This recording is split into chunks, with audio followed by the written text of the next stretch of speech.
sur l'élimination du tenant du titre de l'Euro. Exactement, l'Italie battue 2-0 par la Suisse qui décidément après avoir battu la France il y a 3 ans en huitième de finale, eh bien, a réédité cet exploit de le faire en huitième de finale. Il n'y a pas eu match, alors la possession de balle elle s'est équilibrée en deuxième période puisque suite au deuxième but des Suisses, au coup d'envoi de la deuxième période, les Italiens ont tenté de revenir, mais vous le voyez, il n'y a eu qu'un seul tir cadré sur les 9 tentatives italiennes. Il y a eu ce poteau de Scamacca.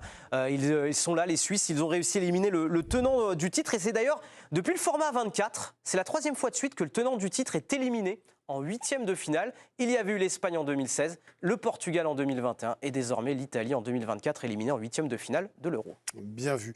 Je précise quand même, avant qu'on se plonge dans l'histoire de cette rencontre et l'élimination italienne, la qualif suisse, qu'on est quand même au cœur d'une journée exceptionnelle. On a vu nos bleus du volley se qualifier pour la finale. Ce sera demain 20h.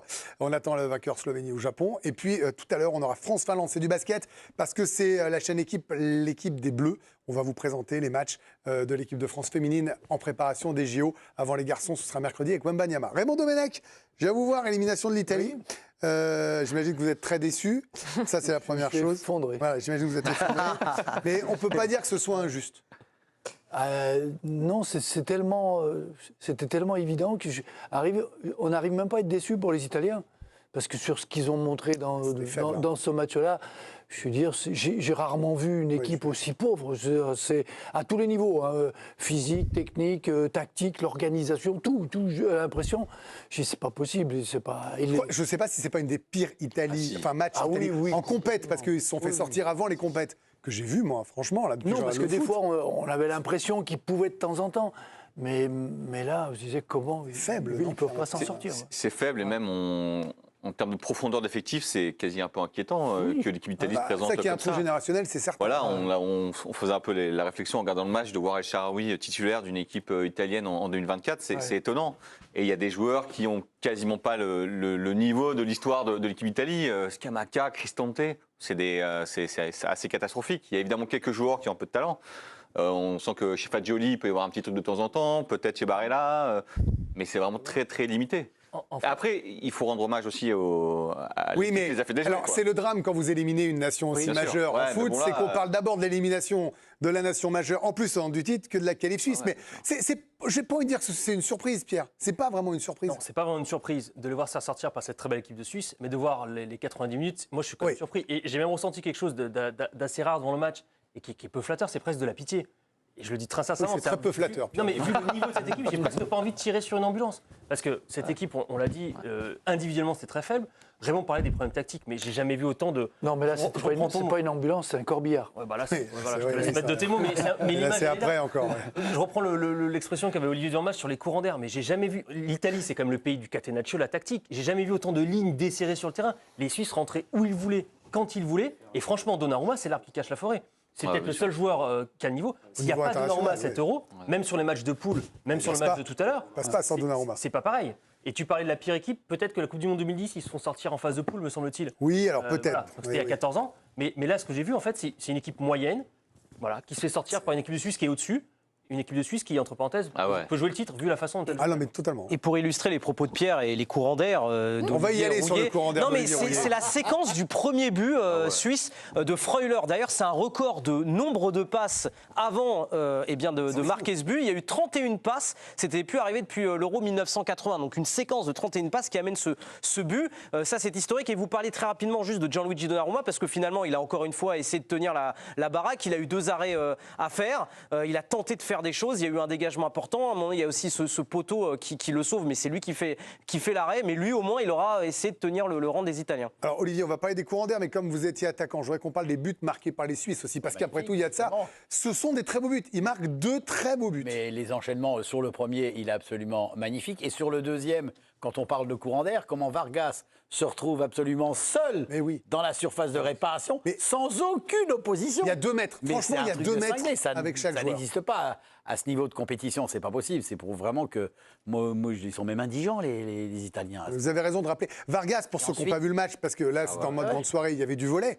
Il est dans la surface, il est même 2 mètres dans la surface, et il n'y a pas un Italien à moins de 2 mètres, et ils sont 3. Au départ, il est sur la ligne, c'est lui, ils se font 2 passes, 3 passes, et lui il se déplace tranquillement, il n'a pas sprinté. Hein. Il est venu se mettre là, et eux, ils se retrouvent avec Tout le seul. ballon. Ensuite, il y a la qualité du geste. La qualité du geste technique est magnifique. Et Donnarumma peut rien sur les 2 buts. je crois. Non, mais non, absolument pas. Ouais. Non, mais- Le premier, il est fabuleux. Pardon, non.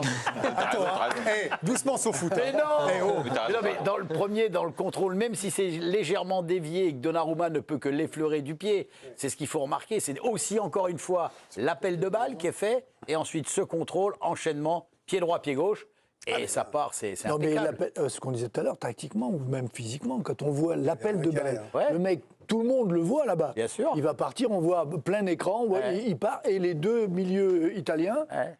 ils regardent, ils sont en train de regarder dans la tribune ce qui est en train de se passer. Aucune agressivité, aucun remplacement. Je veux dire, c'était. C'est vrai, l'agressivité, grave. ça peut être un bon mot dans le sport de haut niveau tant que vous n'êtes pas là pour faire mal. Mais là, c'était pas eux, quoi. Dès la première période, on a vu que la Suisse pouvait développer un jeu, avoir des situations, des circuits de passe, etc., sans pressing de la part de l'Italie. Et pendant tout le match, on a vu un nombre de fois où Personne n'a l'Italie... cru qu'il pourrait y avoir un renversement de situation. Non, même à un moment, tu vois, tu sens qu'à un moment... Raymond Domenech. Non, moi, Non, il avait plus peur que... tant que c'était pas fini, je me suis dit, on sait jamais ce qui peut. Et il était à arriver. genoux, hein, il était comme ça, Raymond, devant sa Avant télé. de me hein. il hésitait. réjouir, j'ai fait attention. Là, il y a eu ce poteau de Scamaca, voilà, c'est. Il y a hors-jeu, non Il y a surtout- Ouais, il y a surtout- mais- il y a surtout- Il n'a pas été signalé, en tout cas. Ouais, Contre c'est vrai qu'il y a Soudan, double hors-jeu. Il y avait hors-jeu sur le latéral. Ouais, il y avait double hors-jeu. Bon, voilà.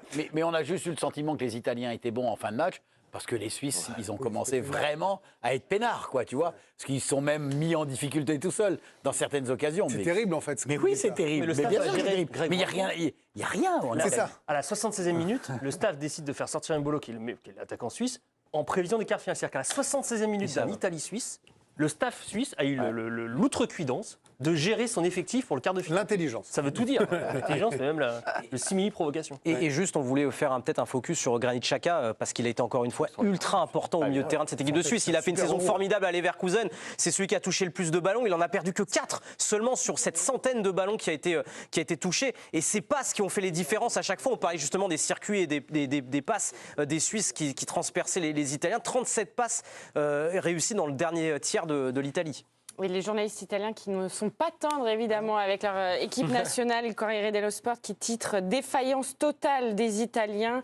Pour la Gazzetta dello Sport, c'est l'Italie qui perd la face complètement et on parle déjà d'un gros bouleversement à suivre pour cette équipe d'Italie. Maintenant, que va-t-il se passer? On parle aussi de la remise en cause du président Gravina et du sélectionneur Luciano Spalletti. Mais ils peuvent remettre en cause tout ce qu'ils veulent. Il y a Même un le- problème même le- générationnel, comme on même disait. leur- Il y a un manque de talent. de toute Même façon. leur gouvernement. Hein. Ah, ils peuvent tout remettre en cause.